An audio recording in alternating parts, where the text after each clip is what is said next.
Are you a fan of Volkswagen's iconic Golf model? Well, get ready for a game-changing update that's going to electrify the future of this beloved hatchback.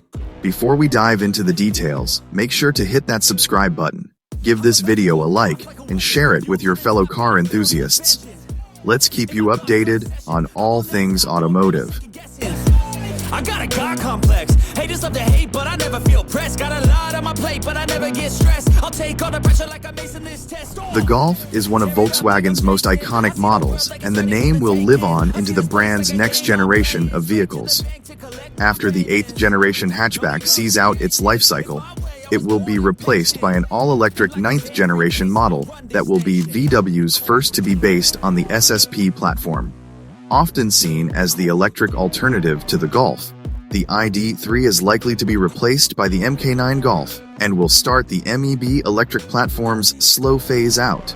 Its replacement, VW's second generation of electric-only vehicle platform, SSP, could make the next Golf one of the most technologically advanced mass-market hatchbacks on sale. Delayed by software issues, the SSP platform is expected to launch on more premium Audi and Porsche vehicles.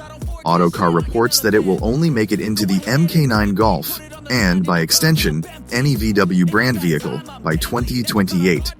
Thanks to its 800V architecture and new VW-designed batteries, EVs based on the platform will be able to go from 10 to 80% charge in as little as 12 minutes. SSP is also being designed with autonomous driving and other connected features in mind. What may intrigue buyers more is that the vehicle architecture is being designed with cost in mind, which means that VW expects the all-electric Golf's price to be more similar to the Mk8 model than the electric ID3.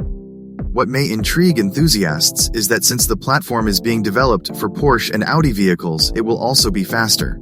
The VW brand's boss, Thomas Schaefer, said that the current GTX nameplate is a signal that his company is on its way to an all-electric future, one that includes GTI and R-branded models.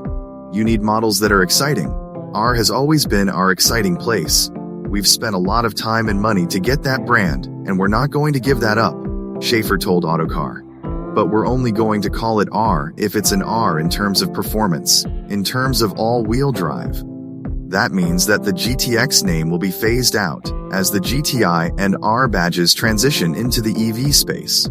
As with the internal combustion Golf, the former badge is likely to be reserved for two-wheel drive vehicles, while the latter is reserved for all-wheel drive models. So there you have it. The future of Volkswagen's Golf model looks bright and electrifying. Stay tuned for more updates on this exciting development. Don't forget to like this video if you found it informative and share it with your friends. Subscribe for more content like this. Drive safe.